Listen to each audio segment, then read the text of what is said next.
ఇల్లుంది, ఇంటిలో చోటుంది, అందులో నువ్వే ఉంటావా? అతిగా ముద్దే ఇస్తావా? గుండెలో ఇల్లుంటే ఇంటిలో చోటుంటే అందులో నేనే ఉంటాగా, అద్దెగా నన్నే ఇస్తాగా. వెంటనే త్వరపడి వస్తావా?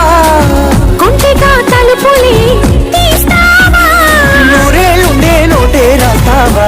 వా వా వా